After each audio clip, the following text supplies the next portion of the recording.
Algorithms are finicky bastards, and so even if you're subscribed to me, even if you've clicked the bell and gone through all the other rigmarole, even if you follow me on social media, you might not see what I'm up to. So I have a mailing list. Postmortem-studios-fan-group, which is a bit of a mouthful, but all you have to do is navigate your way there once at groups.google.com and subscribe, and then once a month you will get an email with everything that I've done in the previous month, and isn't that special? Hello lovelies, this will likely be the last D&D oriented review for a while. I finally caught up on all of that, which means I shall be returning to other games and more obscure parts of my collection for reviews and flip-throughs. If you do want me to go through other D&D stuff, I'm not interested really in the pure adventures. I got one of them to see how it was. I'm more interested in the sources and the background and so on.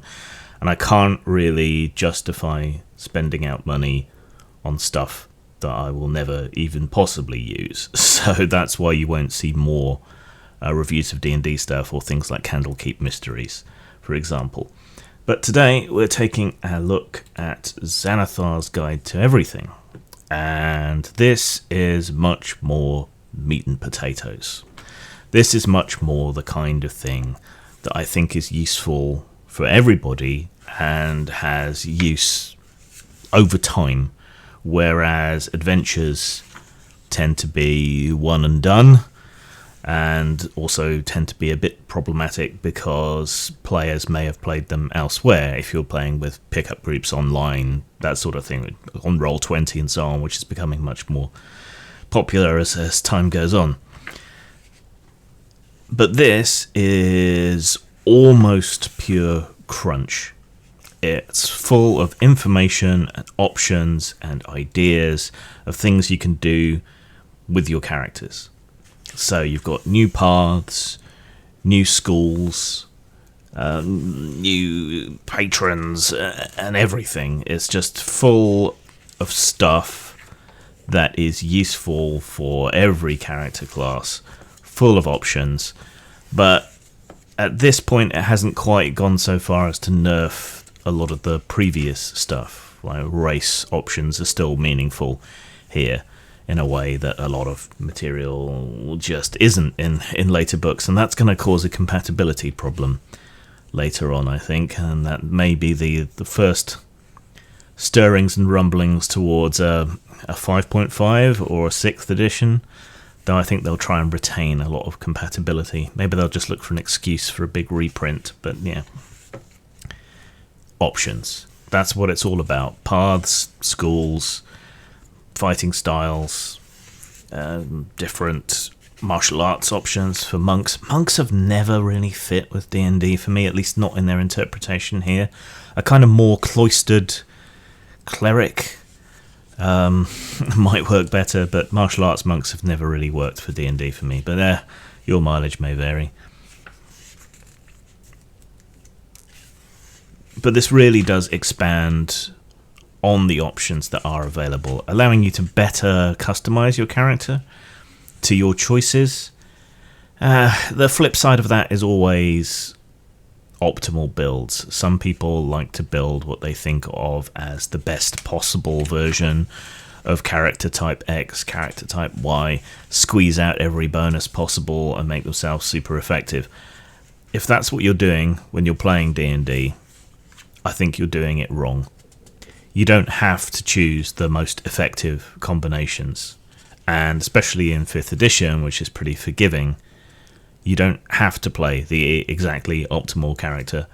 It's more fun to play against type. So if you're a more mature role player, for want of a better term, the expanded options are great for characterizing your character more.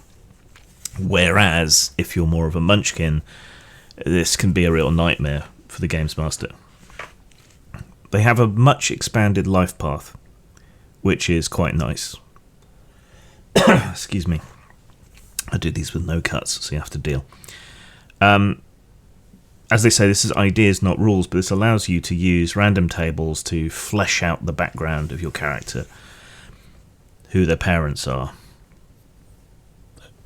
what race they are if you're of mixed race, your birthplace in broad general terms, how many brothers and sisters you have, where you were born in order amongst the family, where your family lived, whether a parent was absent, the sort of lifestyle that you were used to, what your childhood home was like, childhood memories, personal decisions, and then special tables related to each sort of background that you may have gone for, which isn't necessarily that useful.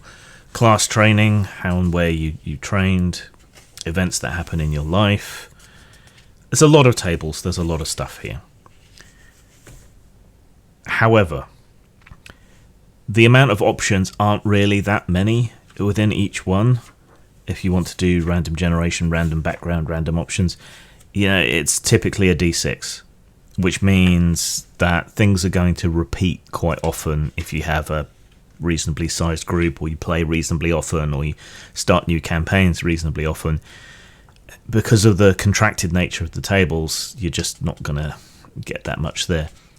If you want something more in-depth, try and get hold of a copy of a rather old set of books called Central Casting. There's one for fantasy, which is this kind of stuff, but much expanded, hugely expanded.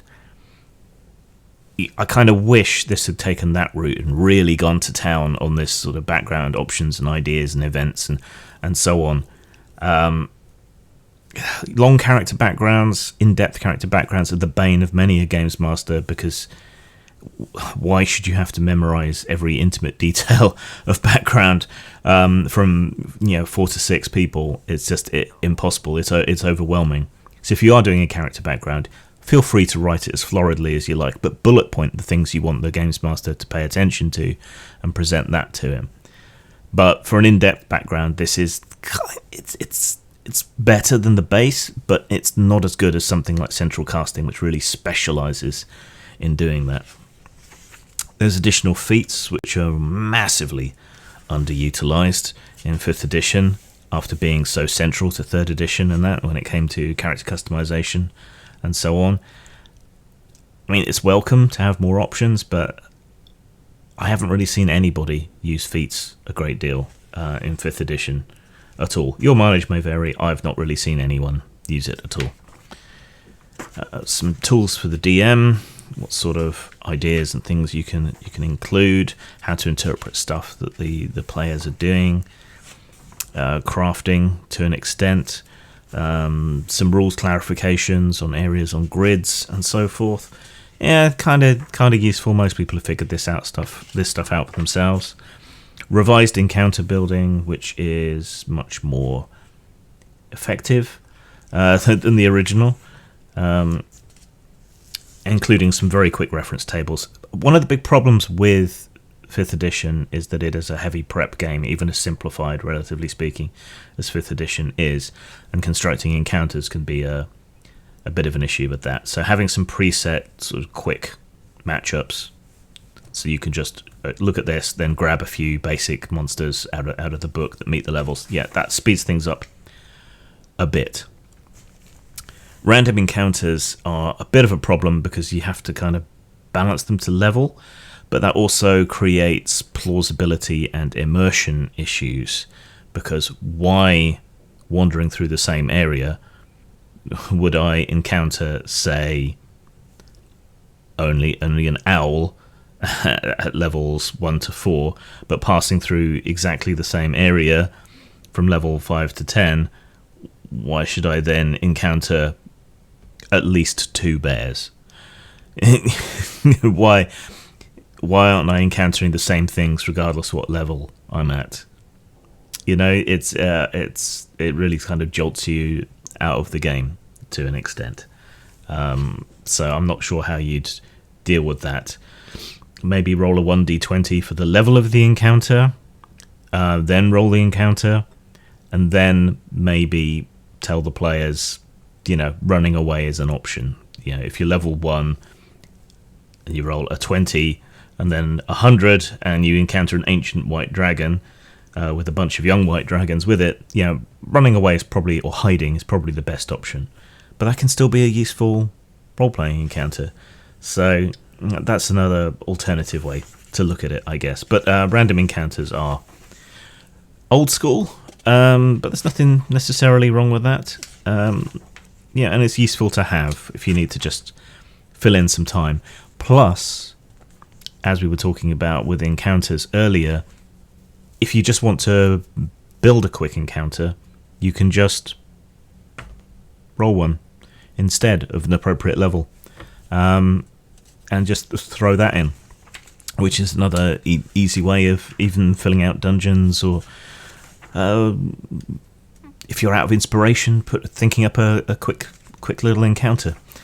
So that's already somewhat balanced encounters for people of whatever level. We've got some revised information on traps, which is useful. Downtime activities are also gone into, things like training, vying with rivals, acting as a merchant, and complications for things that you do in downtime. This can make it quite sort of procedural and dry, but you don't have to take it that way. You can always throw in some quick role-playing scenes or whatever. Downtime, it didn't really used to so much be an idea in gaming. I think it's something that's really migrated from live-action roleplay, where between live-action meetups you would liaise with the narrators and storytellers and say what you were doing between the games, and then that would be resolved. Something I actually like, and I'm glad that has come across into tabletop increasingly, and to see it in D&D more. I mean, you had downtime when you said that, okay, I'll spend the next month crafting a magic item, but that's not really the same thing as we're talking about here. This is actually, doing stuff between adventures, raising money, crafting stuff, advancing your guild, advancing your other options, and so on. We have a lot more items, guidance on granting magic items, more mundane items as well, some typical stuff that adventurers might go after, defining that in a way that's actually useful. So, this is all useful information. Some additional spells, which is always nice to have, the options, and you can always, customize spells to an extent from the ones that already exist. It would have been a bit nicer to have some rules about researching your own, and how to construct a balanced spell for whatever level, but it might be in a different book. I just don't think it's in this one. And there's a few variant rules and options, but we end with the thing that's often difficult for players, which is finding a name for their character. So here we have random character names, options by race, which is equated to culture here, but fair enough. First names and last names. So that's great for players who have trouble coming up with names, which is most players. A lot of the time, the name is often the most difficult thing to come up with, because you kind of want it to relate to your character. We also have some human cultural names here. Online random name generators are going to be larger, more expansive, and more useful. One of the best random name generators I think I've ever seen, even though it wasn't necessarily a random name generator in intention, was Legend of the Five Rings, which had a table of sort of Japanese syllables, and then you could pick and choose a certain number of syllables to put your name together. The one that always sticks in my mind is my friend Steve's Crab Samurai Hinobu. So you could just use that table randomly to come up with names. Probably completely nonsensical in Japanese, but it at least had the right sound. And that would have been a more useful approach here to give name syllables. There's also an interesting language table in the old, I think it's the Mega Traveller books, to help you come up with words in the various languages there, Aslan, Droin, and so on. So, style, it's kind of average and unremarkable for D&D. The usual problem with the muddy images, some of them are a bit more whimsical and interesting in that way. So I can't really give it more than 3.5 for style. For substance, I mean, it's all substance. it's all useful to an extent. Where there's issues, it's that I don't think that it's gone far enough, but if it had, the book would be too big, probably. So I actually would give this a 5 out of 5 for substance. So that's 8.5 out of 10, or 4.25 out of 5. Definitely worth a buy, much more than everything else, because everything in here is actually useful and applicable to your game. Zang. Sure, you could play one of those hoity-toity horror games where the most horrifying thing that happens is someone wearing a corset who really shouldn't. Or you could grind a zombie's face into a belt sander.